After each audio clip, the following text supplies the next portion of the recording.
If you could kill one person in history, who would it be? The dude who invented ska, hands down. What's his name? I don't know. I guess I'm going to have to find out.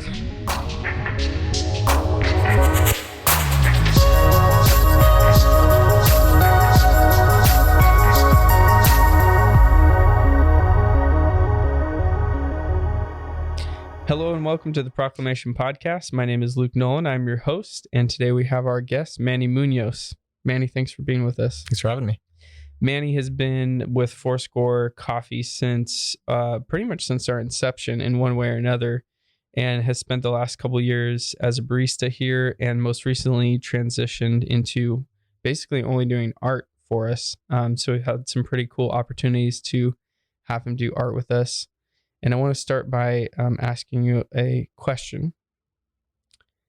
In history, if you could kill one person, can't kill them before they do what they did, but after, who would you kill? That changes everything. Because you might know that my answer would be the person. Ska. Yeah, it used to be the person who invented ska. But you're saying I have to kill them. Stop what they did. You can only kill them after. That's tough. I feel like that'd be a pretty good opportunity for a vengeance kill. Yeah. But I don't think that would make up for what they did. What's your answer? You have 5 seconds. Oh man, the person who wrote Love Shack. Love Shack. You can't say that song. It's on the radio all the time. Bad wedding DJs play it. Do you just change the station when you hear it?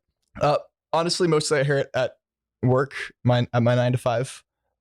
And I just can't stop it. And it plays multiple times a day there. I'm sorry. It drives me insane. It's an awful song. What song do you get down to? At work?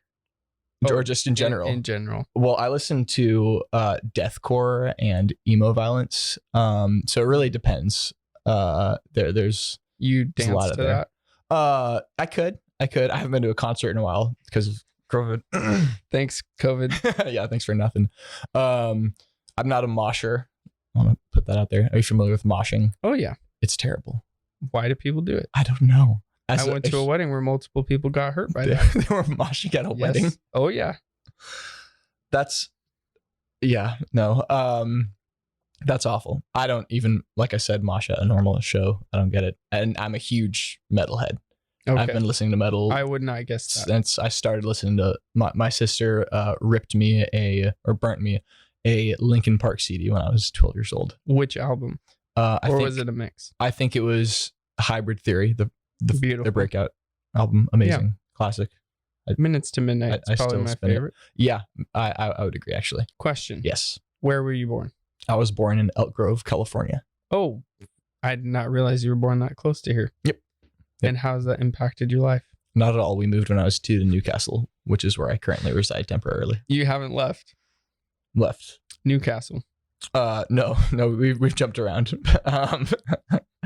My family bought a 6-acre lot with a bunch of plum trees and a bunch of other stuff, and they built their own house. They built the dream house, and they had horses and goats and chickens and llamas, and coyotes ate all the chickens, and I think that's it. Oh, a bunch of dogs and cats, basic stuff like that. And then we moved after. Do you like that part of your life? Yeah. It's kind of a blur. But yeah, we moved when I was 12 in 2008. I feel like people who've moved a lot have a lot more interesting lives. Yeah. Than people who've been stationary their whole life. I tend to agree. Why is that? More opportunities to do more things, I guess. Just depends on where you move to. I once had a debate with my father about how when you go to a new place and you have never been there, you don't really know anything. Right. You don't know where the best gas price is. You don't know where the nearest Chick-fil-A is. And you could be just as lost if you drove 30 minutes to the other side of Sacramento as if you flew 30,000 miles to the other side of the world. And I learned that when I was in Africa because I was there with a tour guide for 2 weeks, and then the tour guide I'm using the word tour guide. They weren't actual tour guide, but the person in charge of me left. And when they got on a bus to go to the airport and the bus drove away, I realized I'm here all by myself and I know nothing. And I just have my passport and my money. And I realized one time when I was in South Sacramento and I just didn't know where anything was there. I didn't know which direction the freeway was or anything. I was like, this is the exact same feeling. I am just as lost as I was in Africa. Basically in Africa. Well, you're just in a place you're not familiar with, because I'm from North Sacramento and I'm in South Sacramento. Do you think that modern technology has changed that feeling, like cell phones? Oh, heck yeah. Yeah. Yeah, I mean, I work with people all the time who refuse to put addresses in their phone when they're going places. And then they wonder why it took so long to get there. And I'm like, well, Google could help you. You know, as many times as I can, actually, I try to not use maps. I don't if I'm not constrained by time. That's fair. Like if I'm going somewhere for the first time for like a job or whatever, then yeah, I'll punch it in. If you're late for an interview. I also recently had to meet some older gentlemen at 5 a.m. somewhere. They both did not show up because there was that giant storm a week ago. Right.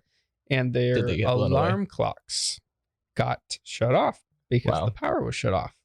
And I don't know the last person that I've talked to who used an alarm clock, so they didn't show up. I was there. How old were these old men? 62. Okay, so not old enough to use a wind-up. No. Well, when you say old man, I think of like an 80-year-old, like Toodles from the movie Hook with Robin Williams. How can we,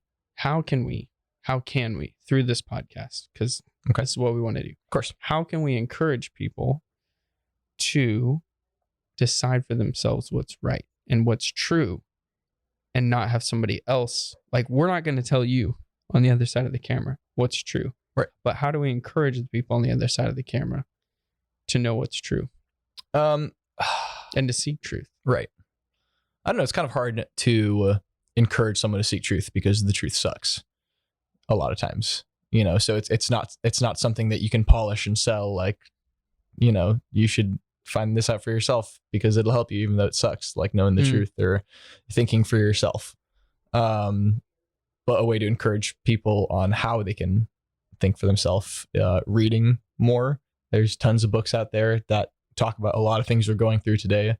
Like, I don't know, on the extreme side, you have 1984 and the other one, Animal Farm, and Fahrenheit.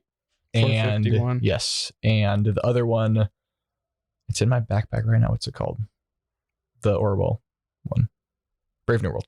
Is that Orwell? Aldous Huxley. That's Huxley. Just books like that where it talks about state control, but like people don't know what's really real or not just because they're, you know, in Brave New World being spoon fed and being kept comfortable, so they don't desensitized. Exactly. And so they don't want to think for themselves. Or you have on the opposite side of the coin, in 1984, the government is controlling people by stripping them of all of their comforts, if that makes sense. Yeah.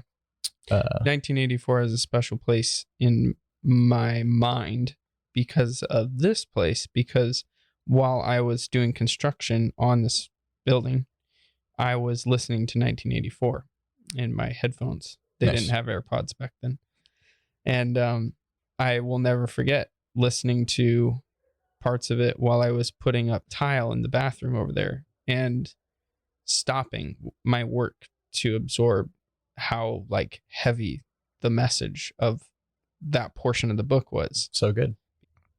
Seeking truth, it just thinking for yourself is such like the purest form of freedom that we can ever hope to achieve, you know. And so many people don't want you to think for yourself, and they don't want you to have your own beliefs, and they put a spin on it like, oh, which is the first control measure of slave owners. Don't be educated, don't think for yourself. Exactly. Don't think or talk or look the way that you want because I own you. Right. Totally. And they put all these spins on it like, oh, well, we don't want you to think that because it's wrong. And then it goes back to, well, who decides what's right or wrong? Feeling safe more important than being safe. No. It's not? It's not. Oh. That's what I thought. No. So why do you think it's more important for people to feel safe than to actually be safe? Because, wait, hang on. I think the other way around. I think people are like, if I feel safe, then I'll give you an example. Okay. I still am a little bit scared of the dark. Me too. The dark, I agree, does not sit well with me. And actually, my name means he who brings light. So I don't like being in the dark. I like being in the light. Fair. So when I go outside at night, I like to take a light, turn on a light, be around the light. Yep. But when I was a kid, it was petrifying to the point where I had to ask someone to go with me. And when I was really little, I remember thinking, if I can just get in my bed, I will be safe. The monsters that might be in the closet or under the bed or up in the ceiling fan, wherever my imagination thought they were, right, they couldn't get me if I was in my bed. If there were actual monsters, being in my bed under my covers would have no actual effect on my safety. They would just rip me out and eat me alive. Yeah, of course. But there was this sense of safety behind my covers in my bed. I think that's what people are doing, is that they haven't been brought to a place where they feel that they're in charge of their own security, that they're the one who can repel the monster, that they're the one who can turn on the light of their own environment, and therefore they're taking security in what somebody else has presented to them as a safe environment. So how do we help people feel empowered to be in charge of their own safety? Got it. So the thing with feeling safe, the reason why I think you feel safe when you're in the dark, but you have a flashlight, first off, that's just an, instinctual. I'm not actually safer. Right. Yeah. That's just an instinctual human feeling to want to make yourself safe and to feel safe. It's just I think it's just your mind that like, oh, if you do this, you're going to be safe. See. Right. Exactly. But we can't. That's not going to do anything. It's just, almost like a mental escape mechanism so you can escape that. That's not the best way to word it, but that's what I think at least. And in actuality, maybe we are actually safe and maybe we're not, but we'll never know.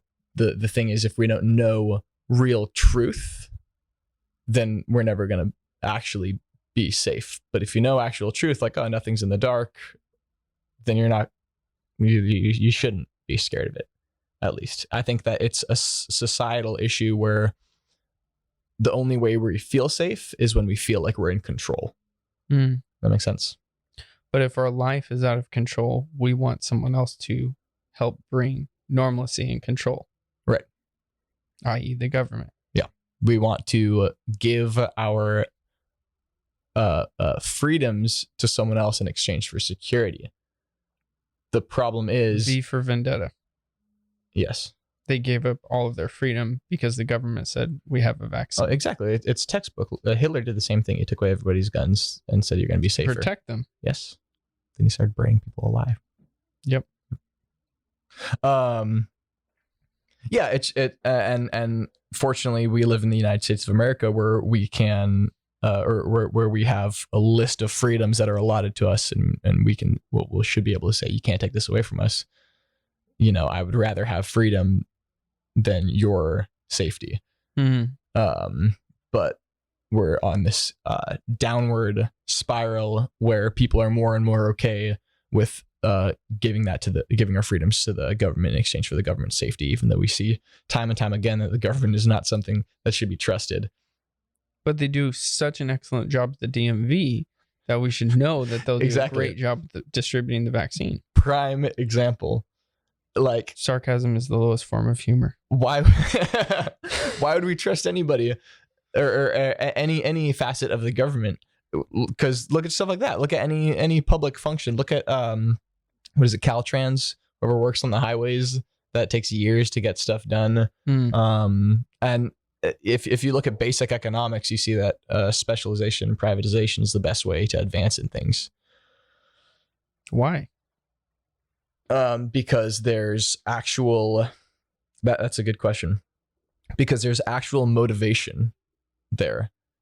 You know, it's a company. Oh, I want to make money, and to make money, I'm going to give you the best product that I can. Yeah. And they're actually going to strive for that. But don't you think that the balance of America lies in the fact that the power, in the end, the power really does belong to the people, because we have split up the power into so many different areas. For example, the police locally have a check and balance that the National Guard, which is also local people who live right there in the same precinct as the police officers, presumably, that they can overthrow or they can supersede the power, like physically, of the local police department. However, they live there, so they're not going to just start shooting the people who live right next door to them. So there's like this constant like balance of power. And I think that that's what's kept us the way that we are. Not that everyone is going to agree with us. People are going to say, well, the way that we are is bad and we need to change it. Right.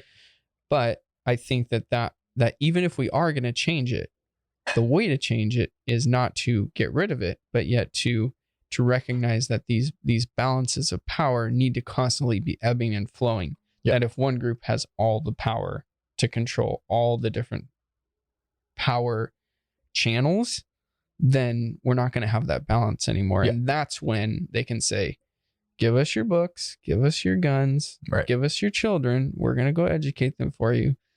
And that's an Animal Farm reference, but that's what will happen if somebody's in control of all of it. Right. So you believe people are born bad and they learn to be good? Yes. If you want to put it in terms that simple. I feel like that's a trick question. I'm not trying to trap you, I promise. Not necessarily bad, just not good. Man is a selfish creature. Yeah. You know, so man's going to do whatever he can do to survive.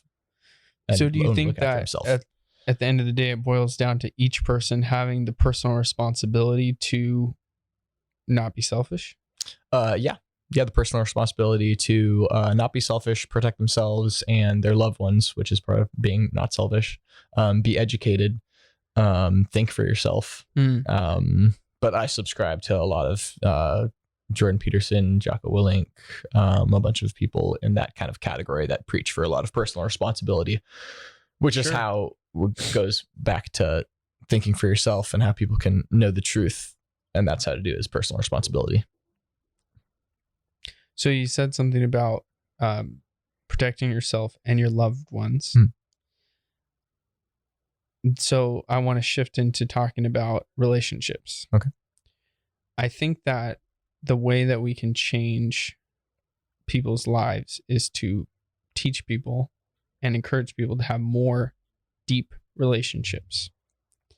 Marriage is an excellent example of a deep relationship that should be unselfish. Being married, I'm sure you can attest to that's not always the way that we are. Oh yeah. We still try to be selfish, and so do our spouses. Yeah. Human nature. Yeah, exactly. Yep. I think that people need to learn to build more relationships. And my wife and I were talking about our daughter and how we love her like a ton, but somehow our love for her has not replaced our love for one another. Our hearts expanded. And I remember one time when we were dating, she asked me, how can you deal with that person? Because they're so fucking annoying. And I said, it's because the Lord has expanded my heart to love them. Even though I wouldn't just at face value, that I believe in God, and I believe that He expanded my heart to love that person. So my question to you is, how have you learned in your life to expand your heart and to be less selfish and to deal with other people's pain? That's a good question. It's tough to do that genuinely, because it's really easy to be like, oh, if I'm just nicer, then I can get more things out of it, you know? But I monetize it. Yeah, exactly. And that's again, another human thing to do. And it's especially hard to care about people genuinely and try to, you know, create those deeper relationships like you're talking about, when I feel like all of our modern culture strongly discourages building genuine relationships. Everyone's on a screen or whatever to sound like, at the risk of sounding like an old man. But I think they're always on their damn phones. These kids.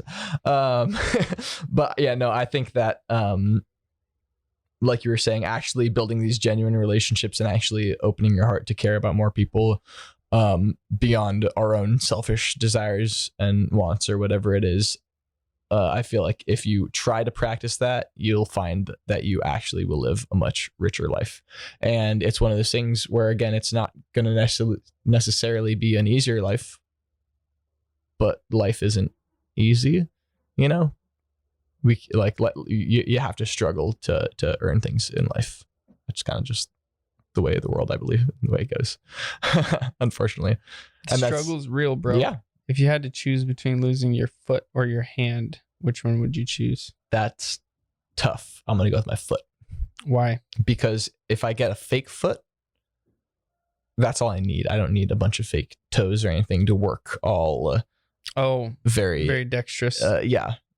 I don't know, being an artist and being active physically, and I don't know, doing a lot of mechanical things with my hands, like shooting guns and things that take fine motor skills to accomplish. You don't need your foot. I don't need my foot. I can get. Have you ever seen SNL Japanese game show with Mike Myers and Chris Farley? No. Oh, dang it! I can't make my next joke then. All right. Moving on. You're moving to Texas. I am moving to Texas. Why? Because you're a lot of leaving reasons. us. Yes. You're leaving Foursquare. I'll still be here in your heart and on Zoom. That is such BS. Okay. No, I'm kidding. I love you too. Is that what you said? Never mind. Yeah, sure. Cut that out. You're moving to Texas. I'm moving to Texas. Why? A myriad of reasons. First off, I instantaneously get a 13% loan because Texas doesn't have a state income tax. Not loan, sorry, pay raise. Sorry, I said loan. I'm thinking about so you get paid the same, but they'll take less of your money. Exactly, which is on your pay stub. At the end of the day, what it. By the way, if you're watching this and you don't read your pay stub, read your pay stub. Read your pay stub. Read your pay stub. It's given to you by law for a reason. Check your time cards. Make sure you're getting paid the hours you put in. It doesn't always happen. Doesn't. No. People make mistakes. Everyone makes mistakes. Everybody has these days. Pay raise. Yes. Why else? Because I don't know. I like Texas. I like the idea of Texas. I like the idea of some other states too. We've been looking around at a lot of states. A lot of our friends are moving to Idaho, which sucks because we wish they were moving with us. And it's a lot colder there. It depends on where you move. If you move to the popular place where all the Californians are moving, which is lower left Idaho, it's roughly the same climate. Like Boise? Yes. Okay. It's actually pronounced Boise. The more you know. Everyone's moving lower left Idaho, and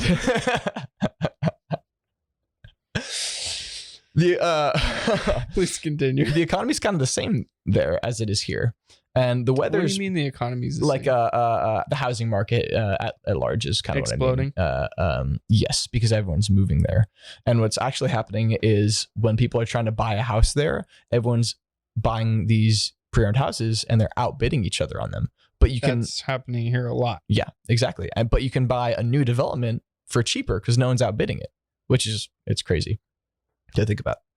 But housing prices are still like comparable to Sacramento right now, which sucks. So we kind of got rid of. You must be moving to Austin. The area, yes, not the town or the city rather. Yeah, because one of my friends just moved to Waco. I love Waco. Yes, the place where they had the shootout. Yes. And he bought a house on an acre, like a 3-2 for $240. Yep. So you can't buy that here. Nope. Not even close. Yeah. Maybe in like very Northern California. Yeah. So that was kind of a big reason why I crossed Idaho off the list. I would love to move to Northern Idaho. I just haven't been there yet. I'm sorry. You're saying Idaho. Oh, yeah. Yeah. The housing prices are the same here. Yeah. Not Texas. Yeah. Sorry. Gotcha. Yes. My bad. Sorry. I'm talking about the other places I was exploring before I went to Texas. So we checked out Idaho, and it just wasn't my wife's favorite. I liked it, but the housing prices are the same here. I would love to check out Northern Idaho someday. but that's for later. I love Scottsdale, Arizona. I would love to move to Phoenix, but we just had a really good opportunity to live in Texas and save some money while we were there. Have you been to the Alamo? Yes, I went to the Alamo for the first time. Pretty awesome. In August. It was gated off though, so I saw it from afar because of COVID. Excuse me? Sorry, go ahead. Speaking of old Luke, I work in a grocery store for my 9 to 5, and oftentimes I have to check people's ID to see if they're old enough to buy alcohol. And what you can do now is when someone shows you their ID, all you have to do is see if they're born before the year 2000. That's and they're old enough to buy alcohol. Easy. Yeah. That's much easier. Yeah. Than the old way. Yes. Math. Looking with your eyes. But Texas is awesome. I love the idea of the state. It has so much rich history. It used to be its own country. There's so much Texas pride. It's huge. Do you know how many flags have flown over Texas? How many? You should know this. I'm not a Texan yet. There's a hint. There's a popular theme park that came from Texas. Six Flags. Six Flags. I was going to say 600. Yeah. Don't ask me to name them all. There's like 53 counties. It's huge. It's like the biggest state. How many in California? Oh, geez. That's a great question. I can tell you. Don't do a comparison if you don't know. The proposed state of Jefferson would be 37 counties from Southern Oregon and Northern California and one in Nevada. Never going to happen. Also, why state of Jefferson? I don't know. What does Jefferson have to do with? I don't know. Northern California. The flag? What do the X's Oregon? mean? What does it even mean? Can you get a fact check? I can't read. Do you know which ward the "Don't Tread on Me" flag first flew in? Was it the Spanish? This is why you're supposed to know your history, guys. I love World War II history. See, people see that flag and they say, "Oh, it's a bunch of rednecks or whatever." Yeah. Revolutionary War. It means England don't tread on me. Well, yeah. No shit. Yeah, we don't want a king. That's Gavin. I feel like you juked me on that one. I did. Sorry. Are your ankles broken? No, but it'd be fine if they would because I use my hands. Like so when are you leaving? To Texas this month, the month of February. Why? In the year of our Lord 2021. I feel like I'm in Groundhog Day right now. I don't know. I've always wanted to move out of California my entire life. So in those moves we talked about earlier, those are all you never moved. Yeah. Most of my family was out born of state on the island of Hawaii, and I was born in California, and all those moves were in state. So, and not even that far. It was just Elk Grove, Newcastle, which is a small town in Placer, if you don't know, Roseville, Penryn, Rockland, Newcastle. Yeah, just around. Hello and welcome back to the Proclamation Podcast. I'm your host, Luke Noland, here with our guest, Manny. Diving back in. Question for you. You have worked in coffee, not just here, other places. Correct. Tell me about your coffee journey. Let's see. I started working in coffee at Pete's Coffee and Tea in Roseville, Rockland when I was 18. And I worked there for only about 6 months. Super long time. Best thing you learned at Pete's is? That's tough to answer because that was like my intro to coffee. So it's hard to pick like a best thing when I learned a lot of the base of my coffee knowledge from there. But they kind of taught me how to look at an espresso shot when I'm pulling it.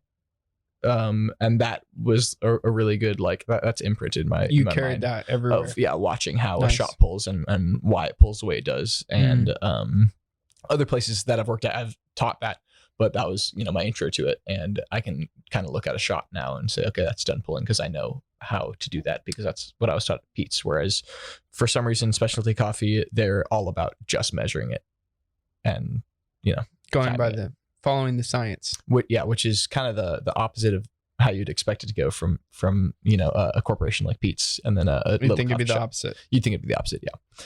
Do you, for those watching who are hearing us say these things like pulling a shot, do you know why it's called pulling a shot?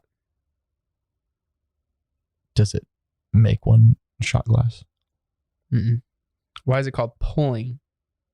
a shot? I don't know. You don't know. I have no idea. All right. So we're beginning something new in our podcast, which is educating people about coffee. Just started. Excellent. Pulling a shot is because all the original espresso machines needed a lever in which the barista had to pull down and pull the water through the group head, which is where the coffee is. For those who don't know, Manny knows. Pull the water down through the espresso shot, hence pulling a shot. Now we don't have to do that anymore. Kind of like a big AeroPress. Yes. Yeah, there's actually a new espresso machine, or home espresso device, I should say, that causes you to do that. You pour water into a little cylinder and you have to pull a lever to push the water. It's more push the water through. So like going back to retro. Yeah. Cool. Neo espresso. Sounds more expensive than an AeroPress. It is more expensive. I was on the Foursquare Instagram page the other day looking through the Explore feed. What's Instagram? Instagram's a social media platform owned by Mark Zuckerberg. What do you do on Instagram? It's for photo sharing and sucking away your life slowly. Oh. Yep. You know, I actually feel my body give a physical response when I start scrolling on Instagram. I feel like you're being drained. I think I'm very aware of that stuff. You remember in the animated Disney movie Hercules where he's in like the circle to hell and the life's just being sucked out of him? Yeah.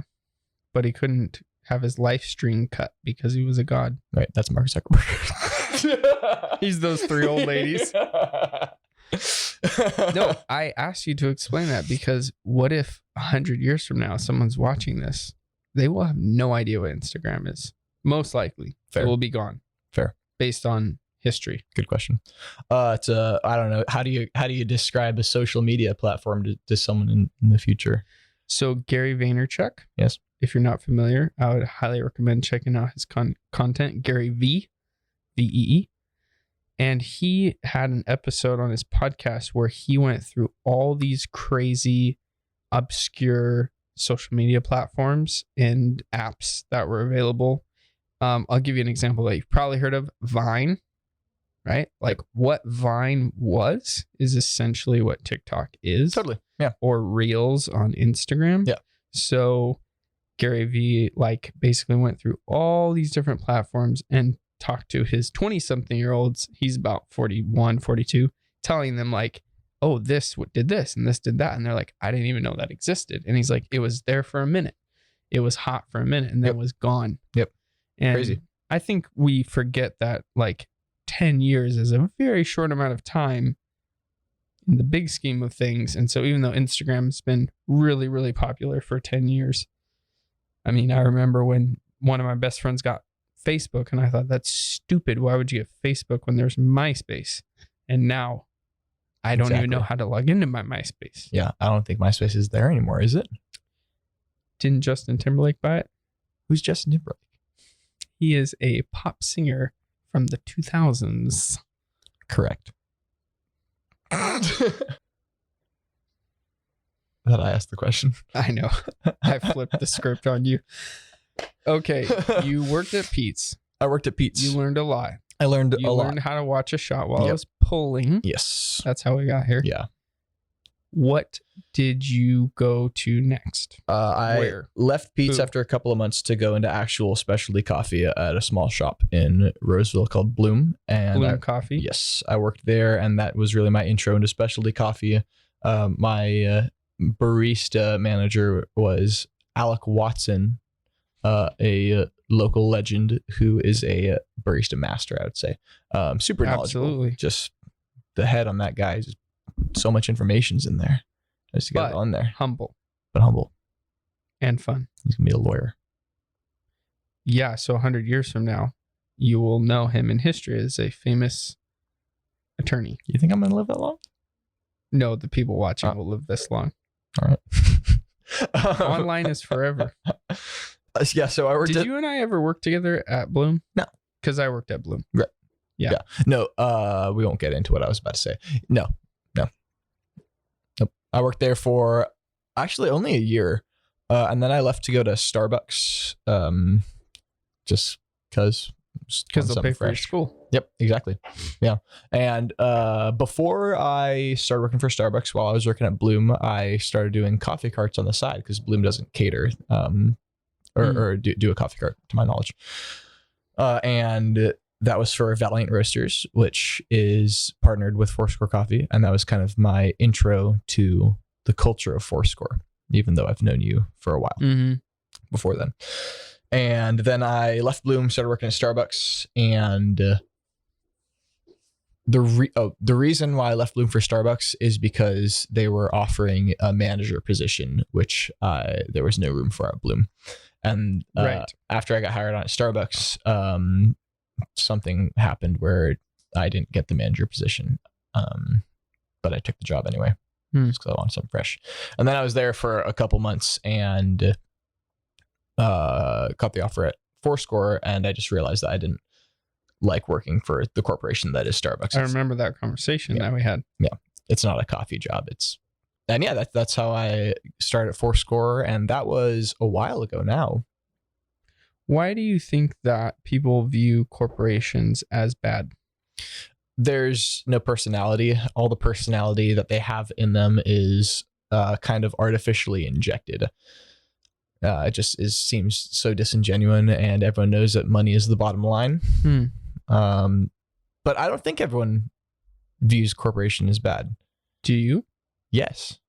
What if I told you Fourscore is a corporation? Okay, I'm talking about like mega corporations. Big corporations. So corporations aren't bad. Big business. Corporations aren't innately bad. No. Big businesses mostly are. There are probably some good ones out there, but it's just... The spirit of it is to protect the individual from litigation. Yes. Which is why Fourscore is a corporation. Makes sense. That way someone cannot take my child's teddy bear because they slipped and fell in my coffee shop. Right. They can only take my coffee shop. Not like the old days. Some people say that being a barista is being a sober bartender. It's like being a sober bartender. Which is really just sad when you think about it. Because there's no alcohol involved, or Maybe. Because bartenders are sad? Depends on your priorities. Do you think that that's true? Yeah, I guess. Kind of. Have people told you crazy stories? Oh, yeah. Yeah. I don't know. It just depends. Fourscore is not really the type of shop where you sit in front of your barista and they hand you a drink. Like just picture a bar with the actual physical bar right there. Sure. Like Italian espresso bar. Yeah. Well, I was thinking about a bar. Think about like a liquor bar. Got it. Yeah. All your patrons sit at the bar. You don't really do that at our coffee shop, at least. You may at others. Yeah. But yeah, I don't know. I'd say that's a pretty good comparison. Not just sober, though. Like chipper, I guess. Do you like that? Yeah. People talking to you? Totally. Yeah. When they have time to talk, Yeah. When I don't know, when I picture a coffee shop and I picture that barista, it's like 8 a.m. and you're talking to business people on their way to work. I don't know. When they used to go to work. Yeah. What's work? Now they just go back home. Where do you see yourself in 5 years? In 5 years, I want to own property in Arizona or Texas. And I want to have my own shooting range where I can host courses. And I want to own a really big Toyota. Yeah. Mostly the Toyota thing, though. Like a Tundra? No, like a Land Cruiser. Oh. Yeah. Rest in peace. They're retiring the Land Cruiser after this year. Why? They'll bring it back. Maybe. Like the Bronco. Well, they brought it back. It's coming back. They halted production, I think, in the early aughts, which is the 2000s before the 2010s, if you don't know what aughts means. I actually didn't know that. I learned something today. The more you know. Double O's. And then they brought it back for 2021, and then I think they're retiring it. I love the Land Cruiser. It's awesome. Would you buy the Tesla Cybertruck? Yes. I think it looks awesome. Absolutely. Even though it looks like it's from the future. That's the point. Looks badass. You ever play the Halo games? Oh, yeah. Looks like a Warhog. It does. It's wow. sick. I never thought about that. You get wrap it in green, get some gold chrome on there or something. So 2 months ago, my wife had a baby. Congratulations. And my brother and other recenter dads told me, you're going to be really bored staying at home for a month. So you should borrow this Xbox. I played it once That's funny. for about 90 minutes. Didn't like it. Not even an hour, actually. Why? I wasn't bored. I held my daughter. That's a lot more wholesome than I expected. I put away the so Xbox bored. and went out and hit seals with a club. Yeah, I went into my closet and just started eating saltines.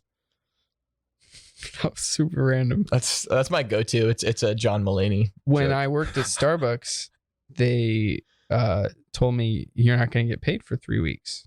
Well, I desperately needed a job when I got that job, and I ran out of money, and I would go home, and the only thing I couldn't buy any groceries. I had literally less than $0. My bank account was negative, waiting for my first paycheck from Starbucks. So I would go home, and the only thing to eat was saltine crackers and pepperoncinis out of the fridge. I love And I would put pepperoncinis. pepperoncinis on the saltines That's and eat awful. them. And I did that for 2 days. You know, in the movie Terminal with Tom Yeah. Hanks. Excellent film. Yeah, he eats saltines True and story. ketchup. Is it a true story? It is a true story. I feel like He lived in that terminal for years. Tom Hanks, Not Tom Hanks, the guy who the is guy acting who's as. acting Yes. in Terminal. I'm not surprised. I feel like many people are homeless and in terminals. Serious question. How do we stop homelessness? That's a great question. I'm going to bring it back to compassion for other people and enlarging your heart, because all we're doing is putting them on a train, shipping them up, then they hop on a train and come back down. In Roseville, we live next to the biggest train depot west of the Mississippi. We stole that from Rockland. Did we? Back in the early 1900s, they moved it from Rockland to here, How do you move an entire which is depot? why Rockland declined economically. Suckers. Sad. That's a good question. Because of a lot of reasons, a lot of people sadly become homeless for legitimate reasons and very sad reasons. But a lot of homeless people, I'm not trying to judge anybody or saying that I know their stories, are drug addicts or alcoholics, which is very sad. But I'm not Which saying is that's sometimes a self-inflicted at all. byproduct of being homeless. Absolutely, yeah. Not the That's not cause. necessarily the cause. In most cases, it's also something that I haven't really researched a ton. Admittedly, Pick a word. infringed. Okay.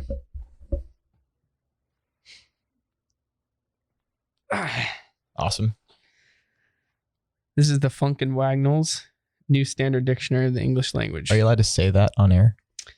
It sounds inappropriate. This particular one was printed in 1913, Wow, and it's losing pages all over the place. that's almost as old as you are. Okay, so what does infringed mean? Infringed means anything that attempts to constrain or limit or Where is alter. I in the alphabet? It's right after K.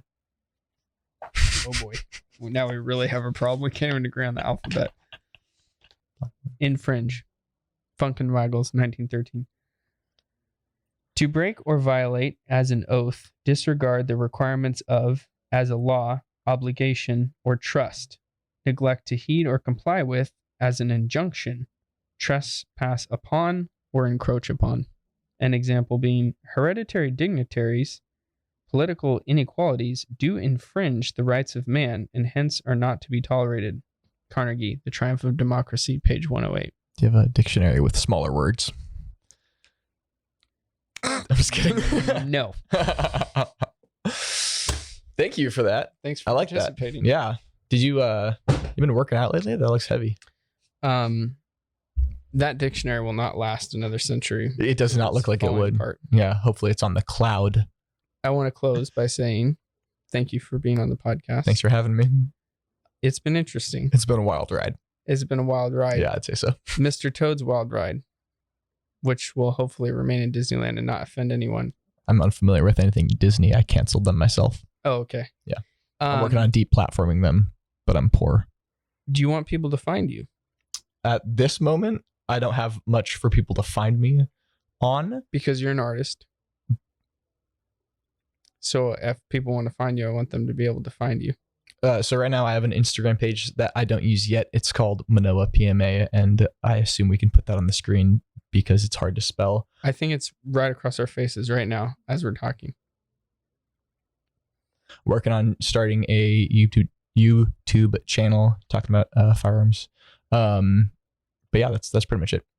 There's not much on there yet. Working on it. Last question. What have you learned from working at Fourscore? Honestly, it's been one of the most genuine jobs when it comes to caring about people and paying attention to catering to people's needs. So that how to better do that. How to better cater to people's needs. Yeah. Well, if you're watching this podcast and you are shell shocked by the end, my encouragement to you would be that our goal is to have those genuine conversations and to not hold back and to go deep into the person that we actually are. And that's what I've experienced people doing on the other side of the espresso bar, which is just crying and laughing and talking and sharing who they are. And that's what I wanted to do with you before you left. Amen. Thanks for coming on. Thanks for having me.